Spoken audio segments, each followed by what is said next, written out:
Most villains used to be good, but then they get corrupted, manipulated, broken, or believe what they're doing is right for the world. But in reality, we all know it ain't. But Vile never needed a reason.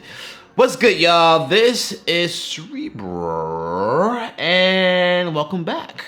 Today we are talking about one of the most dangerous minds in Mega Man X series. No, I'm not talking about Sigma or newly awakened Zero. I'm talking about the one who doesn't hesitate to someone. My guy, Vile. So, some characters grow into their name, but Vile, he was already that dude. In Japan, he was called Vava, something more neutral, more mysterious. But when he came to the West, they didn't leave anything up for interpretation. They made it direct and clear. They gave him a name that tells you exactly who he is the moment you hear it. Vile. Now, to understand Vile, you gotta understand what a reploid is. Reploids are more than just machines. They think, they feel, they have free will. Based off of Dr. Wily and Light's work, these reploids are state-of-the-art in robotics. Eggman would be rather jealous. And that's exactly what makes Vile so terrifying. Because while most reploids struggle with right and wrong, Vile is like, struggle for what?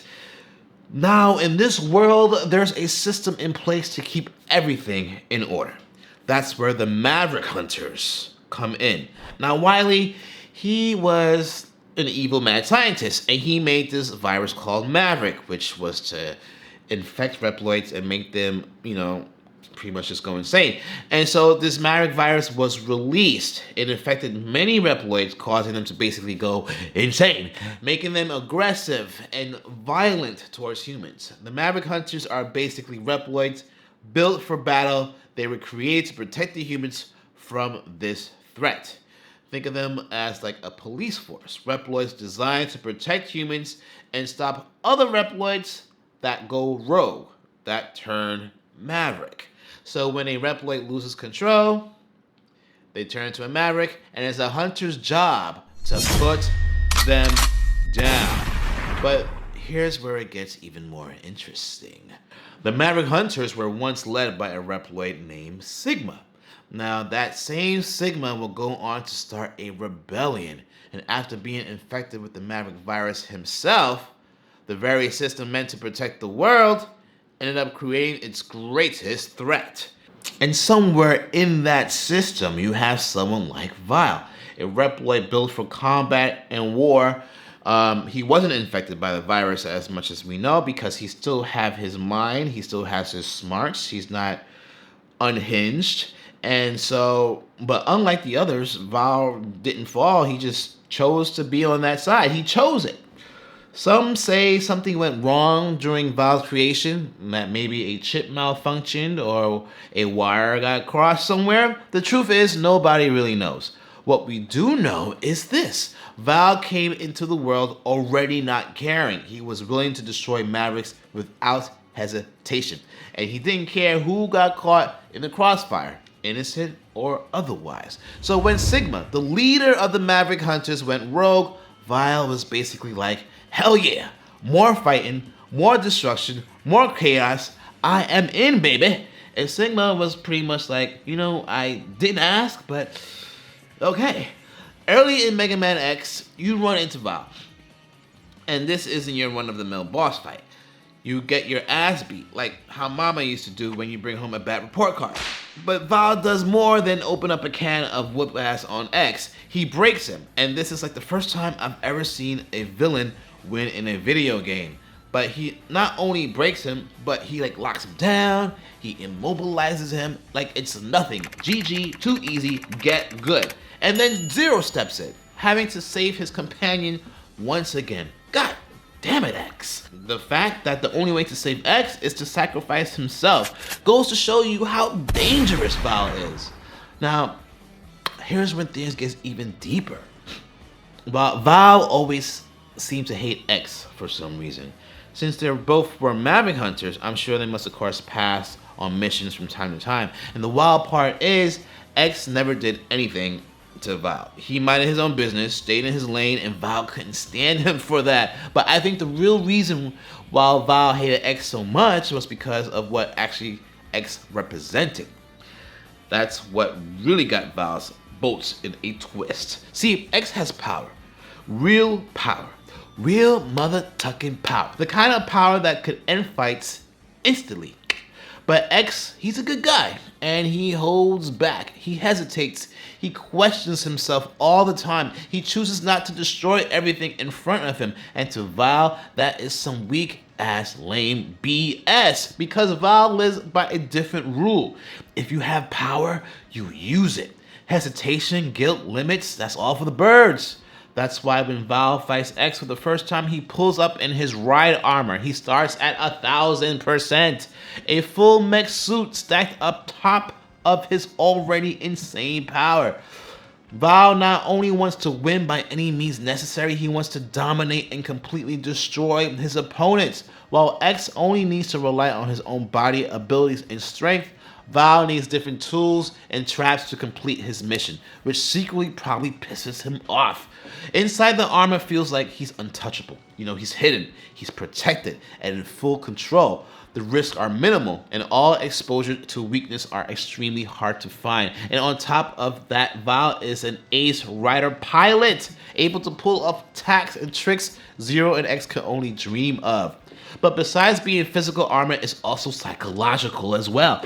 If you're afraid of being touched or hurt, you build or you wear something that makes sure no one ever can. Who hurt you, Val? Please. This is a safe space, you can tell me. It makes me wonder, what if when Val was just a young reploid and he wasn't strong? What if he was seen as weak? Now this is all hypothetical, but imagine he was overlooked, maybe even pushed around by other reploids. What if that's what shaped him? Because everything about Val screams one thing, an obsession with power, and he needs to keep everything at a distance. And maybe that's where his hatred for X really comes from. Because when Val looks at X, he sees a reploid choosing restraint, and to him, that looks like weakness. And that's what sets him off. Because if Val really was pushed around early on, then everything he's become is a reaction to that. He had to fight for his strength. He had to build it, force it, earn it the hard way. But X was created with incredible power from the start, and he still chooses not to use it like that. And to Val, that don't feel right. It feels like a waste. Like everything he struggled to become, X is just thrown away. Yes, X gets armor and upgrades throughout the game, but you can complete the whole entire game without even using it. And that's something Val cannot stand. If you're powerful enough, you don't need armor. And X, he got it like that. If you're afraid of being touched or hurt, you hide in something to make sure that doesn't happen.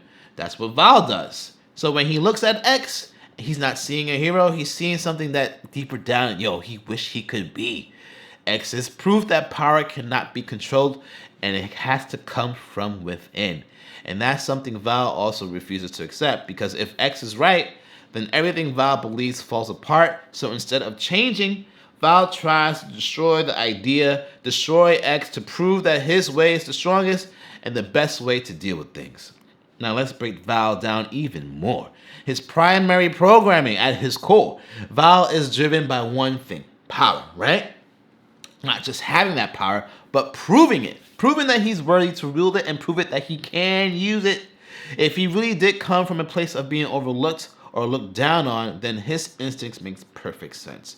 Dominate before you're dominated. Destroy before you're disrespected. Overwhelm so no one ever sees you as weak again.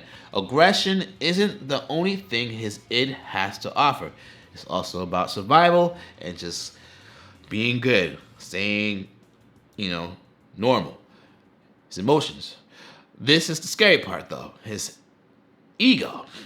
His secondary programming, if you will. Val understands exactly how the world works. He knows right from wrong. He knows what he's doing, but instead of adjusting, he adapts in the opposite direction. He builds armor, he stacks power, controls every situation before it can control him. His ego says, if I stay on top, I never have to be that weakling, that whack-ass version of myself in the past. So when it comes to his super ego, his third programming, this is where everything collapsed. Because whatever moral system Val might have had is either broken or completely rejected. There's no compassion or empathy. There's just no line he won't cross to do what he needs to do. Val understands morality, but he just decides not to value it.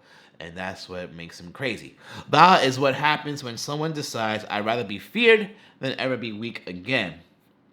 And like I say, a lot of people, myself included, do this without even realizing it. We go through life carrying psychological wounds that shaped our behavior. We don't always know those wounds are there because, look, there aren't any visible scars, but our tempers, our reactions, and our attitudes tell the real story.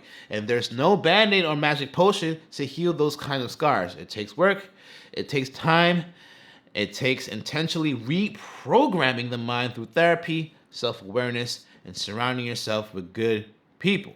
Now, my final message, the bottom line is, Val is dangerous, we know this.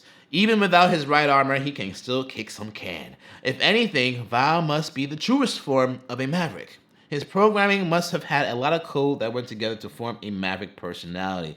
In this world, a Maverick is a reploid that's gone rogue, dangerous, violent, a threat to everything around them. But the word Maverick also means someone who doesn't follow the rules and does their own thing.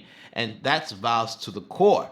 He hates following orders, and he does what he wants, and when he wants, and what he wants is to break X and prove that he's the strongest. And that's what makes him one of the most dangerous characters in the Mega Man X series. Ha! Thank you for joining me on this journey. That was fun. The secret letter of today is L. Ooh, L, L, L.